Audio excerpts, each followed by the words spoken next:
আপনি যদি এই দেশের দায়িত্ব পালন করে ব্যর্থ হয়ে পদত্যাগ করেন, যারা পরবর্তীতে ক্ষমতায় আসবে, কারণ আপনি বাংলাদেশে একমাত্র লোক না যে চলে গেলে বাংলাদেশ আর কাউকে বিকল্প খুঁজে পাওয়া যাবে না। এক সময় আমরা যখন দেশ স্বাধীন হলো তখন মনে হয়েছিল শেখ মুজিব ছাড়া বাংলাদেশ চলবে না। সেই বিকল্প কিন্তু 54 বছরে আমাদের বিকল্প হয়েছে। আজকে দেশের সাধারণ মানুষ যদি মনে করে যে আপনি পারছেন না, গত 9 মাসে কিছু করতে পারেন নাই, সেই করতে না পারাটা ঢাকার জন্য আপনি পদত্যাগ করবেন, এরকম একটা ইমোশনাল ব্ল্যাকমেল করতেছেন জাতিকে। একজন দেশের সাধারণ মানুষ হিসেবে যদি সেটা ভাবতে শিখাই, আমি যদি ভাবি, আপনি কি করার আছে?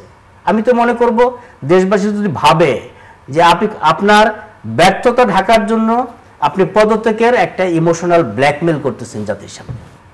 আপনাকে তো পদত্যাগ করতে বলা হয়নি। আপনি তো বাঘের পিঠে উঠেছেন। বাঘের পিঠে যেহেতু উঠেছেন, আপনাকে হয় বাঘটা নিয়ন্ত্রণ করতে হবে, না হয় বাঘটা মারতে হবে। এর কোনো বিকল্প নেই আপনার। বাংলাদেশের মানুষ জুলাইয়ের পরে প্র্যাকটিস হয়ে গেছে একটা মব জাস্টিস করা। আপনি পদত্যাগ করবেন, করেন। পদত্যাগ করে আপনি কোথায় যাবেন? জুলাইয়ের পরে যে মব জাস্টিসের কালচার হচ্ছে, সেই মব জাস্টিসের কালচার যে আপনার বিরুদ্ধে হবে না। মবকে ভায়োলেন্স বলে মনে হয়। হ্যাঁ, সেই মব জাস্টিস যে আপনার উপর হবে না, এর কোনো গ্যারান্টি আছে?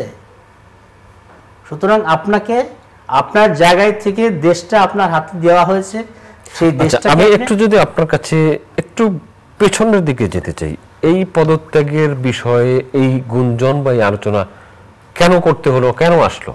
এই যে আসলো হলো, আমরা যদি বলতে মানে একটু খুব বেশি পিছনে না, একদিন 2 দিনের পিছনে গেলেই তো আমরা দেখি যখন সেনাপ্রধান তার অফিসার্স অ্যাড্রেসে কিছু কথা বলেছেন, তারপরেই আসলে প্রেশারটা শুরু হয়েছে।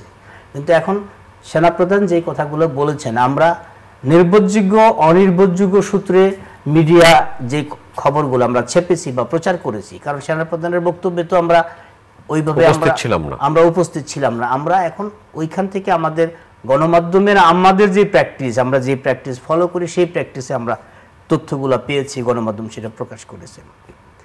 একটা বিষয়কে সরকার প্রতিবাদ করতে পেরেছে, একটা বিষয়ে কথা বলতে পারে নাই। আমার খুব মনে আছে, হ্যাঁ, ধরেন এখন এই সংকটটা উত্তরণ করবেন কিভাবে?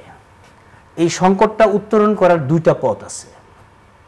একটা পথ হলো 2004-এ যখন আব্দুল জলিলের ট্রাম্প কার্ড, আপনার নিশ্চয়ই মনে আছে, আব্দুল জলিলের ট্রাম্প কার্ড নিয়ে যখন নানা রকম আলোচনা, আওয়ামী লীগের নেতারা, শেখ হাসিনা থেকে শুরু করে নানা রকম বক্তৃতা যখন শুরু হয়, তখন আমি রিপোর্টার, মাঠের রিপোর্টার, তখন আমরা বিভিন্ন অ্যাসাইনমেন্ট কভার করতে গেলাম। একদিন এক ভদ্রলোক খুব চিৎকার করে বলতেছে আমাদের সামনে, সাংবাদিকদের সামনে, যে 6 টাকায় আমি এই সমস্যার সমাধান করে দিতে পারি, 6 টাকা খরচ করলে। আমরা বেশ কয়েকজন রিপোর্টার তার কাছে খুব আগ্রহ করে গেলাম যে 6 টাকা দিয়ে কিভাবে প্রবলেম সলভ করা যায়। পুরান ঢাকার মানুষ, সে বলতেছে, উনি বলছেন এরকম যে আমি 6 টাকা দিয়া একটা কস্টেপ কিনবো, কিনার পরে শেখ হাসিনার মুখে লাগাই দেবো, আব্দুল জলিলের মুখে লাগাই দেবো, এরকম কয়েকজনের নাম বললো যে এদের মুখে লাগাই দেন, কথা বন্ধ হয়ে যাক, সমস্যার সমাধান হয়ে যাবে। এখন 2004-এ কস্টেপের দাম 6 টাকা ছিল, এখন কত টাকা আমি জানি না। আমিও এখন মনে করি যারা এই সংকট তৈরি করার জন্য কথা বলতেছে, অ্যাডভাইজারদের কয়েকজন, এনসিবির কয়েকজন নেতা এবং অন্যান্য কয়েকজন, তাদের প্রত্যেকের মুখে কস্টেপ লাগাই দেন, 7 দিনের মধ্যে প্রবলেম সলভ হয়ে যাবে। এখন তো কথা বলছে ডিভাইসে, হ্যাঁ, কিন্তু ডিভাইসও বন্ধ করে দেন, সামাজিক যোগাযোগ। আরেকটা হলো আপনাকে নির্বাচনের রোডম্যাপ ঘোষণা করতে